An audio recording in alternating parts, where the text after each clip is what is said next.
Bienvenidos, queridos hermanos, con ustedes su hermano en Cristo, Jaime Cárdenas, y en esta programación, 15 minutos con la Biblia, porque desconocer las Escrituras es desconocer a Jesucristo. Empezamos en el nombre del Padre, del Hijo y del Espíritu Santo. Amén. Señor Jesús, te damos las gracias por este día, te doy gracias por mi hija que está aquí conmigo. Te doy gracias, Señor Jesucristo, por las personas que van a ver estos videos. Guíanos, Señor, a cada vez más profundizar en tu palabra. Enséñanos a siempre buscar tu voluntad y que todo lo que hagamos sea para la gloria de tu nombre. Que el Espíritu Santo nos dé entendimiento y discernimiento en todo lo que veamos hoy. En el nombre del Padre, del Hijo y del Espíritu Santo. Amén. Pues vamos a continuar, mis queridos hermanos, con Segunda de Pedro, capítulo 1. Carta de Simón Pedro, servidor y apóstol de Cristo Jesús, a todos aquellos que tuvieron suerte, como la tuvimos nosotros, de recibir una fe tan preciosa y de ser justificados por nuestro Dios y Salvador Jesucristo. Que la gracia y la paz se les aumente de día en día junto con el conocimiento de Dios y de Jesús nuestro Señor. Su poder divino nos ha dado todo lo que necesitamos para la vida y la piedad. En primer lugar, el conocimiento de aquel que nos ha llamado por su propia gloria y fuerza. Por ellas nos ha concebido lo más grande y precioso que se puede ofrecer. Ustedes llegan a ser partícipes de la naturaleza divina, escapando de los deseos corruptores de este mundo. Por eso pongan el máximo empeño en incrementar su fe con la firmeza con el conocimiento con el dominio de los instintos, el dominio de los instintos con la constancia con la piedad con el amor fraterno y el amor fraterno con la caridad. Pues si tienen todas estas virtudes en forma eminente, no serán inútiles ni estériles, sino que más bien alcanzarán el conocimiento de Cristo Jesús, nuestro Señor. En cambio, quien no tiene todo esto es ciego y corto de vista y se ha olvidado de que fue purificado por sus pecados pasados. Por lo tanto, hermanos, esfuércense en confirmar el llamado de Dios que los ha elegido. Si obran así, no decaerán y se les facilitará generosamente la entrada al reino eterno de nuestro Señor y Salvador Cristo Jesús. Por eso siempre trataré de recordarles estas cosas, aunque las sepan y se mantengan firmes en la verdad que poseen. Me parece bueno refrescar su memoria mientras esté en la presente morada, sabiendo que pronto será desarmada esta tienda mía, según me lo ha manifestado nuestro Señor Jesucristo. Por eso procuro hacer todo lo necesario para que, después de mi partida, recuerden constantemente estas cosas. En efecto, no hemos sacado de fábulas o de teorías inventadas lo que les hemos enseñado sobre el poder y la venida de Cristo Jesús nuestro Señor. Con nuestros propios ojos hemos contemplado su majestad, cuando recibió de Dios Padre gloria y honor. En efecto, llegó sobre él la propia palabra de la gloriosa majestad. Este es mi Hijo muy querido, el que me agradó elegir. Nosotros mismos escuchamos esa voz venida del cielo estando con él en el monte santo. A consecuencia de esto, creemos más firmemente en el mensaje de los profetas y deben tenerlo como una lámpara que luce en un lugar oscuro hasta que se levante el día y el lucero de la mañana brille en sus corazones. Sépanlo bien, ninguna profecía de la Escritura puede ser interpretada por cuenta propia, pues ninguna profecía ha venido por iniciativa humana, sino que los hombres de Dios han hablado movidos por el Espíritu Santo. Segunda de Pedro, capítulo 2. Así como hubo falsos profetas en el pueblo de Israel, también entre ustedes habrá falsos maestros. Introducirán novedades dañinas, pero sin tardar se perderán por renegar del maestro que los rescató. Muchos imitarán sus vicios y por su culpa serán desprestigiado el camino de la verdad. Los inspirará el amor al dinero y se aprovecharán de ustedes con palabras engañosas. pero su sentencia hace tiempo que está al acecho y su destrucción es inminente. En efecto, Dios no perdonó a los ángeles que pecaron, sino que los precipitó en el infierno y los encerró en cavernas tenebrosas, reservándolos para el día del juicio. Tampoco perdonó al mundo antiguo cuando desencadenó las aguas del diluvio sobre el mundo de los malvados y solamente protegió a Noé, el octavo portavoz del bien. También condenó Dios a las ciudades de Sodoma y Gomorra, reduciéndolas a cenizas, para que sirvieran de escarmiento a los malvados del futuro. Pero en cambio salvó a Lot, hombre recto que se sentía profundamente afligido por las conductas desenfrenadas de aquella gente viciosa. Este hombre recto vivía en medio de ellos y su conciencia recta sufría día tras día viendo y oyendo sus crímenes. Pero el Señor sabe librar de las pruebas a sus servidores y reserva a los malos para castigarlos el día del juicio. En especial esto vale para esa gente que corre tras los peores deseos de su naturaleza y desprecia la majestad del Señor. Son orgullosos y atrevidos y no tienen miedo de insultar a los espíritus caídos, mientras los ángeles superiores a ellos en fuerza y en poder no se permiten ninguna acusación injuriosa en presencia del Señor. Esos hombres son como animales irracionales, nacidos solamente para ser capturados y muertos. Después de haber injuriado lo que no pueden entender, terminarán como animales y recibirán lo merecido por su maldad. Lo que más les gusta es la orgía en pleno día. Gente sucia y viciosa, que se aprovechan de ustedes y los engañan cuando festejan con ustedes. Tienen los ojos llenos de adulterios, no se cansan de pecar y de seducir a las almas poco firmes.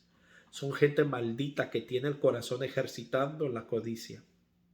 Abandonaron el camino recto y tomaron caminos de Balán, hijo de Bosor, al que le gustaba ganar dinero haciendo el mal. Pero ustedes saben quién lo reprendió por su torpeza. Su burra empezó a hablar con voz humana y detuvo al profeta en su locura. Son fuentes sin agua, nubes arrastradas por el huracán que se convierten en densas tinieblas. Sus discursos altisonantes y vacíos alimentan las pasiones y los deseos impuros de aquellos que recién escapados de los que viven en el error. Prometen libertad cuando ellos mismos son esclavos de la corrupción, pues cada uno es esclavo de aquello que lo domina. Y si estos que se habían liberado de los vicios del mundo por el conocimiento del Señor y el Salvador Jesucristo, vuelven a esos vicios y se dejan dominar por ellos, su situación actual resulta peor que la primera. Más les valdría no haber conocido los caminos de la santidad que después de haberlos conocido apartarse de la sana doctrina que les fue enseñada. Se les aplica con razón lo que dice el proverbio: el perro vuelve a su propio vómito y el cerdo lavado se revuelca en el barro. Segunda de Pedro, capítulo 3. Esta es ya, queridos hermanos, la segunda carta que les escribo. En ambas he intentado recordarles la sana doctrina. Acuérdense de las palabras dichas en el pasado por los santos profetas y del aviso de sus apóstoles, que era el del Señor y Salvador. Sepan en primer lugar que en los últimos días se presentarán burlones que no harán caso más que de sus propios apetitos y preguntarán en son de burla: ¿en qué quedó la promesa de su venida? Desde que murieron nuestros padres en la fe, todo sigue igual que al comienzo del mundo. Estos quieren ignorar que al principio hubo un cielo y una tierra que surgió del agua y se mantuvo sobre ella por la palabra de Dios.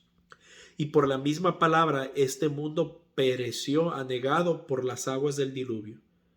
Del mismo modo, ahora la palabra de Dios es la que conserva nuestro cielo y nuestra tierra, pero serán destruidos por el fuego el día del juicio, cuando los impíos también sean destruidos.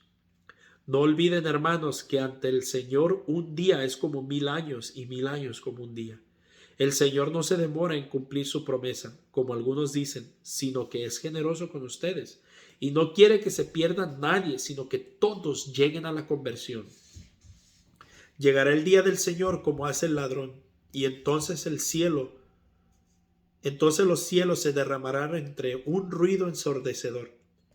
Esos elementos se derretirán por el calor y la tierra con todo lo que hay en ella se consumirá. Si el universo ha de descomponerse así, ¿cómo deberían ser ustedes? Les corresponde llevar una vida santa y piadosa, mientras esperan y ansían la venida de Dios, en la que los cielos se derramarán en el fuego y los elementos se derretirán por el calor. Mas nosotros esperamos, según la promesa de Dios, cielos nuevos y una tierra nueva, en que reine la justicia. Con una esperanza así, queridos hermanos, esfuércense para que Dios los encuentre en su paz, sin mancha ni culpa. Consideren que la paciencia de nuestro Señor es para nuestra salvación, como lo escribió nuestro querido hermano Pablo con la sabiduría que le fue dada, e insiste sobre esto en todas sus cartas. Hay en ellas algunos puntos difíciles de entender, que los ignorantes y pocos firmes en la fe interpretan torcidamente para su propio daño, como hacen también con las demás escrituras. Así pues, queridos hermanos, estando ya advertidos, tengan cuidado para que esa gente extraviada no arrastre a los que estaban firmes y los haga caer. Crezcan en la gracia y en el conocimiento de nuestro Señor y Salvador Jesucristo. A Él la gloria ahora y hasta el día de la eternidad. Amén. Palabra de Dios. Te alabamos, Señor. Pues bien, mis hermanos, vemos otra vez a un Pedro que está buscando la manera de hablarle al mundo ya como papa. Él asume su puesto y yo no entiendo, el hermano no católico a veces dice, ¿dónde en la Biblia muestra que Pedro es el papa? O Pedro nunca se reconoció como papa. Vamos a ver a esta carta si va a una poca gente o a quién va. Carta de Simón Pedro, servidor y apóstol de Cristo Jesús, a todos aquellos que tuvieron la suerte de recibir una fe tan preciosa y de ser justificados por nuestro Señor Dios y Salvador Jesucristo. Mis hermanos, a quien no vea que esta carta es universal, no sé qué decirle. A quien no vea que esta carta no es católica, no sé qué decirle, porque católica es universal. Versículo 5, San Pedro nos está dando instrucciones de cómo vivir la fe. Por eso pongan el máximo empeño en incrementar su fe con la firmeza, o sea, ser firmes en lo que creemos, no como nuestros hermanos que un día fueron católicos y se fueron, no, firmes en lo que creemos. La firmeza con el conocimiento. No se puede ser firme sin conocer las escrituras, sin conocer la doctrina de la iglesia. Por eso yo soy tan celoso con esto. No es fariseísmo, sino que creer en la doctrina, estar firmes en la doctrina, en lo que la iglesia enseña es un puerto seguro, no te puedes equivocar. A veces la gente me malinterpreta que porque me baso tanto a los documentos, al Concilio Vaticano II, al derecho canónico, a la Biblia, y yo me centro en esto y me obsesiono con esto, no es porque yo pienso que esto me va a salvar, eso sí es fariseuco, sino que de esta manera yo estoy seguro que cada que me ponga frente a ustedes a predicar, que cada que yo corrija a alguien que me toque corregir, o cada que niegue lo que un clero de la iglesia dice, lo diga con la autoridad y la firmeza de la iglesia misma, no mía, sino de la doctrina de la iglesia. Cuando alguien te diga, o bueno, en el tiempo del COVID con la vacuna, es una obligación moral. Mentira, error. La Congregación de la Doctrina de la Fe y la Moral dice que vacunar, que nadie debe de ser obligado para vacunarse. En cambio, ellos dicen que es una obligación moral. No es verdad, no es obligado a vacunarse. Un ejemplo, ¿no? Entonces, por eso es que es importante conocer la doctrina. Es un puerto seguro y solamente así estaremos firmes en aquello que decimos creer. El conocimiento con el dominio de los instintos. ¿Por qué? Porque al conocer, entonces puedo saber cómo actuar. El dominio de los instintos con la constancia, porque si lo hago constantemente, entonces lo podré dominar. Si no, no. Se ocupa la constancia. La constancia con la piedad con el amor fraterno y el amor fraterno con la caridad. Que esto es como el toque importante para no caer en el fariseísmo. Hacerlo con amor y para el amor que es Cristo Jesús. Capítulo 1, versículo 20. Sépanlo bien, ninguna profecía de las Escrituras puede ser interpretada por su propia cuenta. Sin ninguna profecía ha venido por iniciativa humana, sino que los hombres de Dios han hablado movidos por el Espíritu Santo. Nadie puede interpretar las escrituras por sí mismo. Nadie. Por eso los protestantes todos dicen ser inspirados por Dios, pero sin embargo todos creen algo distinto. Mira, el protestante cree el luterano cree lo distinto del calvinista, el calvinista lo distinto del bautista, el bautista de adventista, y así se van. Testigos de Jehová, mormones, pentecostales, pentecosteses, no denominación. Todos creen algo distinto y todos dicen que tienen el Espíritu Santo. Por eso es de que no pueden interpretar las escrituras por su cuenta. Después más adelante dice Pedro, porque hay muchas cosas que son difíciles para entender y que las tuercen aquellos que no tienen el conocimiento para su propia condenación. Entonces, continuamos con con Pedro, con una manera patriarcal que nos está guiando sobre el camino de Dios. Y nos está advirtiendo que va a haber gente que también se va a hacer burlona de lo que estamos predicando. Mucha gente se va a reír. También nos está hablando de personas que un día conocieron a Dios y se alejaron. Y dice, más le valdría no haber conocido los caminos de santidad que después de haberlos conocido, apartarse de la sana doctrina que les fue enseñada. Se les aplica con razón lo que dice el proverbio. El perro vuelve a su propio vómito y el cerdo lavado se revuelca en el barro. Mucho cuidado con irte a otra secta después de que se te dio la sana doctrina. Si no, serás como el perro que vuelve por su propio vómito. Dios no quiere que nadie se condene, sino que todo mundo se salve. Pero se va a salvar a la manera que Él encontró la manera de salvarnos, no a la manera que nosotros queremos. Un fuerte abrazo, la paz del Señor y primero Dios. Mañana continuamos con la carta a San Judas. Bendiciones.